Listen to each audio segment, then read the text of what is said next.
दर्शकों का स्वागत है।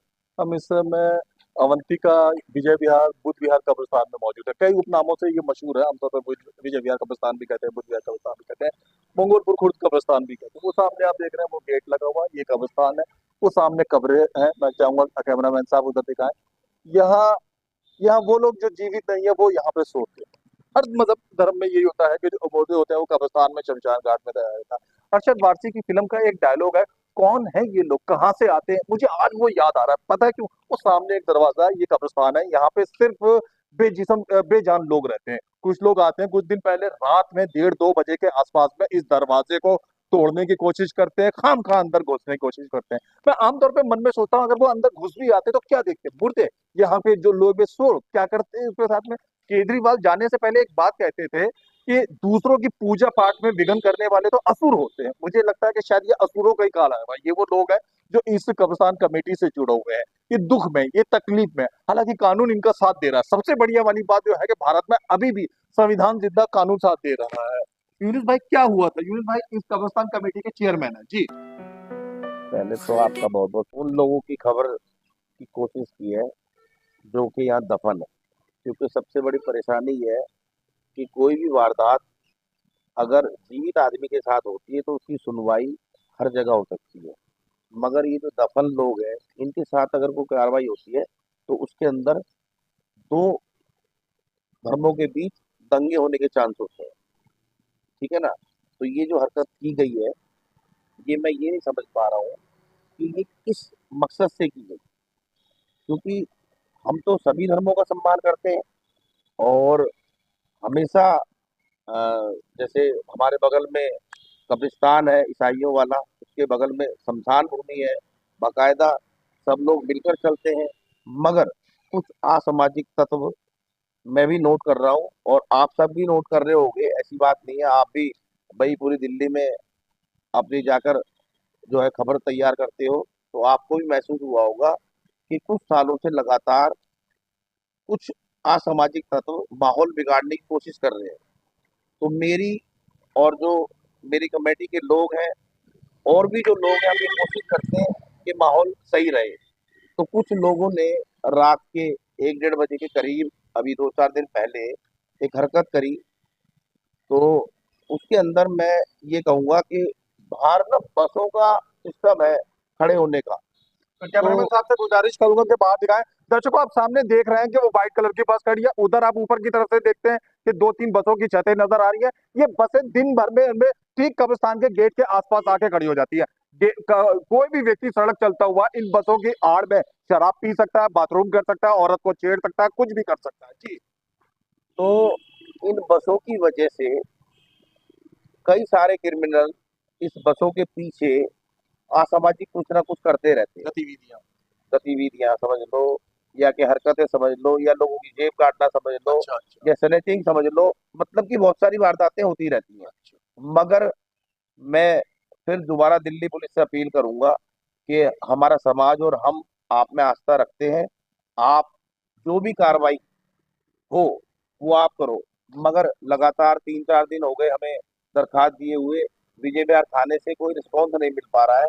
तो मैं आपके चैनल के माध्यम से अपील कर रहा हूँ कि भाई कम से कम कब्रिस्तान आकर ये तो देखें कि हमारा नुकसान क्या हुआ है। कल को अगर कोई दिक्कत आएगी तो आप हाथ खड़े कर दोगे जी। आपके समाज की बात है, हम क्या कर सकते हैं?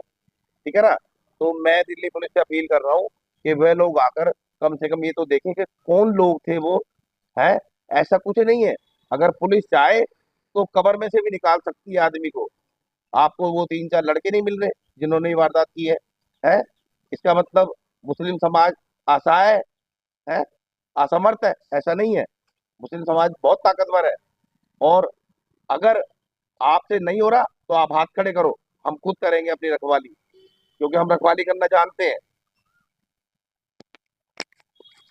दिल्ली पुलिस के एक कमिश्नर साहब का कोई कुत्ता गुम हो गया। मुश्किल से 1.5 दिन लगे और दिल्ली पुलिस ने वो कुत्ता ढूंढ निकाला। किसी बड़े नेताजी की भतीजी के 2500 रुपए दिल्ली यूनिवर्सिटी में चैन झपट मार ले गया। मुश्किल से 5-4 मिनट लगे, पुलिस ने वो ढूंढ निकाला।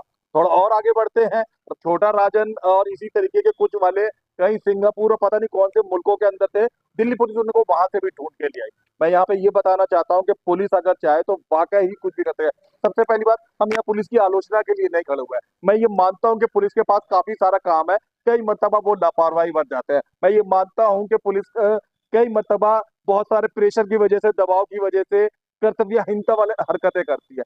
लेकिन इंसानों में कोई चोरी हो गई या दुर्घटना घट गई, वहां लापरवाही तो गुमशुदा हो गई, समझ में आती है। क्या मुर्दों के कब्रिस्तान में भी अब पुलिस वही कर्तव्यहीनता दिखाएगी, निकम्मापन? ये बेशर्मी की हद तक है। कम से कम एक पुलिस वाले का इंसानी फर्ज तो ये बैठता है कि वो लोग जो चैन से अब मौत की नींद सो रहे हैं, उनमें क्या परेशानी करी यार करे। यहाँ पे कुछ लोग आते हैं, कौन से दल से हैं, कहाँ से हैं, क्या नहीं पता। कुछ गुंडे आते हैं, चाहे वो शराब के नशे में या गैर नशे में, आके रात में ये दरवाजा खोलते हैं। मैं आपको बता दूं, ये मेन रोड है। ये यहाँ एक रोड से शुरू होकर दूसरे रोड इटाला मेट्रो स्टेशन तक जा रहा चलता पुलता रोड है। यहाँ दो पुलिस की जिप्सियां भी खड़ी रहती है, थोड़ा आगे खड़ी रहती है, एक कॉर्नर पे खड़ी रहती है। सुनाई में ये भी आया कि उस रात में पुलिस वाले बाकायदा आए थे, उनको डांटा भी था। क्या हुआ था उस रात उस घटना पर? जी। उस रात में जो है दरवाजे को जो है ये बहुत नूरुल भाई है, ये शेयर जोरों जोरों से कब्रिस्तान के अध्यक्ष है। जोरों जोरों से हिलाया जा रहा था। जी। और पत्थरबाजी भी की उन लोगों ने, 3-4 लोग थे। ठीक है। और गाली गलौज बहुत बुरी बुरी तरह से बक रहे थे वो। ठीक है। आप देख सकते हैं ये दृश्य जो बगल में नजर आ रहा है, ये इस तरीके की हरकत जी दरवाजा जी तुमने करी जा रही। जी। जी। और 100 नंबर की जो गाड़ी गई है ना, उसकी वजह से बचाव हो गया। जी। शुक्र है ऊपर वाले का कि 100 नंबर की गाड़ी निकल के यहाँ से गई है, नहीं तो वो अंदर आकर के दरवाजा तोड़ चुके थे वो दरवाजा। और 100 नंबर की गाड़ी जो गई है वो उसको देख के डर गए। हाँ, बैक करके आए हैं उन्होंने, 4-6 झापड़ मारे हैं उन्हें, जब वो भागे हैं। ठीक है ना। उसके बाद हम निकल के आए हैं, नहीं तो हमें जान से मार देते वो। ठीक है। इतने खूनी दरिंदे लग रहे थे वो, बहुत ही भयानक शक्ल के थे वो। ठीक है। हम डरे पड़े थे उधर। फिर हमने लिखित रूप में कंप्लेन दी है इनकी, जो अभी तक कितनी कोई तारीख को दी सुनवाई। आपने कंप्लेंट? 28 तारीख को रात को ही हुआ है, 1-1:30 बजे के आसपास 28 का। अप्रैल को इन जी जी शख्स ने, जो इस कब्रिस्तान की जिम्मेदार कमेटी के व्यक्ति है, ये जाते हैं और विजय विहार थाने में कंप्लेंट देते हैं। आज 2 मई होने को आ गई है। मुझे ये बताते हुए दर्शकों अफसोस हो रहा है, दुख हो रहा है कि दिल्ली पुलिस, जिसको केंद्र सरकार सबसे ज्यादा आर्थिक रूप से मजबूती देती है, सबसे ज्यादा संसाधन प्रदान करती है, उन्होंने अभी तक कोई चीज तलाश करी है, किसी से पूछताछ तक नहीं करी है, कोई कैमरा तक नहीं जा पाया। निकम्मेपन की इससे ज्यादा हद नहीं हो सकती है। अभी भी हर हिंदुस्तानी मानता है, हिंदुस्तानी हर वो शख्स, चाहे वो सिख हो चाहे वो ईसाई हो, कि दिल्ली पुलिस या कोई भी पुलिस जो है वो अभी भी इस तरीके की नहीं हुई है कि भेदभाव करे। दिल्ली पुलिस में वाकई आप चाहे हिंदू हो मुस्लिम हो, चाहे वो न्याय का काम करते हैं, इंसाफ दिलाने का काम करते हैं। ये हरकत बता रही है कि लगता है बदलाव की लहर पुलिस में भी आ रही है। क्या ये पुलिस की धार्मिकता हो रही क्या? फिर कानून आपने दोबारा क्यों नहीं शिकायत करी, दोबारा किसी से जी जी। पूछताछ करी? अब दोबारा जाएंगे आज हम। ठीक जी। है। आज जाएंगे, 2 में ही है। क्या मांग करते हैं आप पुलिस प्रशासन से? पुलिस के बड़े पुलिस बड़े अधिकारी आपको देख रहे हैं, क्या मांग जी करते जी, हैं आप? पुलिस प्रशासन से यही हम मांग करेंगे कि जी उनको पकड़ा जाए। ठीक है। और उन पे कानूनी कार्रवाई हो, उनको सजा मिले। ठीक है। इन सारी बातों में, बुरी बातों में, जो एक अच्छी खबर है, गुंडे आए, इन्होंने कहा ये बुरी खबर है, ये लोग यहाँ पे दुख प्रकट कर रहे हैं, कानून की न्याय की मांग कर रहे हैं, ये भी बुरी। लेकिन जो अच्छी खबर है, सच में उस रात में कुछ पुलिस वाले जो 112 नंबर की जिप्सी वाले थे आए, उन्होंने उस समय तत्परता दिखाई। लेकिन आगे अगर बदमाशों को इसी तरीके की घटनाएं होती हैं कि जब लड़की को कोई छेड़ता है पहली बार और पुलिस लापरवाही बरतती है, तो वो व्यक्ति उस लड़की के ऊपर तेजाब डाल देता है। अक्सर इस बारे में अदालतें कर रहे हैं। अगर आज वो व्यक्ति ये करके गए, कल को अगर उनको इसी तरीके से छोड़ दिया गया तो उनकी बदमाशी और ज्यादा जगह। क्या होना चाहिए हकीकत में इस मामले में? देखिए, मैं आपके चैनल से दोबारा से फिर जो अपील करता हूँ दिल्ली पुलिस से, कि आप उन असामाजिक तत्व जो भी थे, किसी भी दल के थे, किसी भी संस्था के थे, उनके खिलाफ कानूनी कार्रवाई की जाए सख्त से सख्त। और आगे दोबारा से ऐसी हरकत ना हो।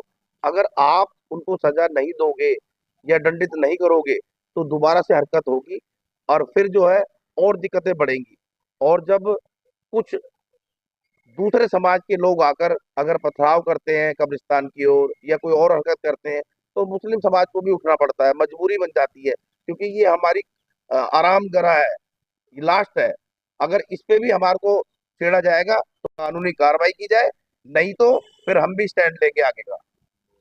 ये अंतिम घर है, यहाँ के बाद दुनिया खत्म हो जाती है व्यक्ति के लिए। मुझे समझ में नहीं आता वो जो असामाजिक तत्व, वो गुंडे लोग यहाँ क्या करना चाहते थे, इन मुर्दों को करके भी उनको मिलता क्या?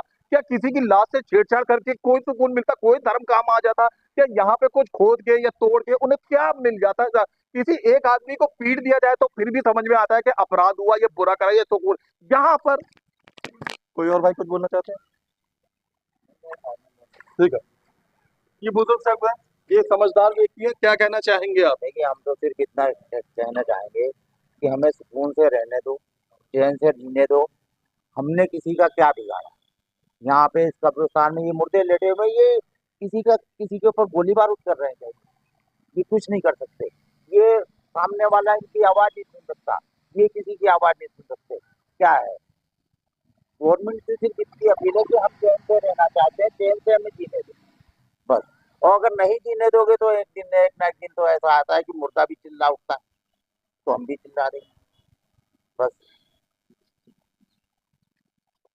हमारा चैनल, हम लोग, ये सारे लोग अभी भी दिल्ली पुलिस पे प्रणाली पे यकीन करते हैं, अभी भी दिल्ली पुलिस के ऊपर यकीन करते हैं कि वो कार्रवाई करेगी। आज नहीं करेगी तो कल करेगी। मैं खुद इस मामले में पुलिस का तरफदार हूँ कि वाकई वो करेंगे। पुलिस से हमारे चैनल की अपील है कि वो गुंडे लोग जो इस दरवाजे को तोड़ने की कोशिश कर रहे थे, रात में शराब पी के या कोई भी मादक द्रव्य पी के कर रहे थे, उन्हें गिरफ्तार करा जाए, उन पर कार्रवाई करी जाए। नहीं करी जाए तो उन लोगों के हौसले बुलंद हो जाएंगे और इस तरीके की कोई दूसरी कार्रवाई होगी, फिर यही विजय विहार थाने को खाम का और ज्यादा लंबे चौड़े मसले के अंदर जाना होगा। देखते रहिए, दिखाते रहिए ताजा खबर। धन्यवाद।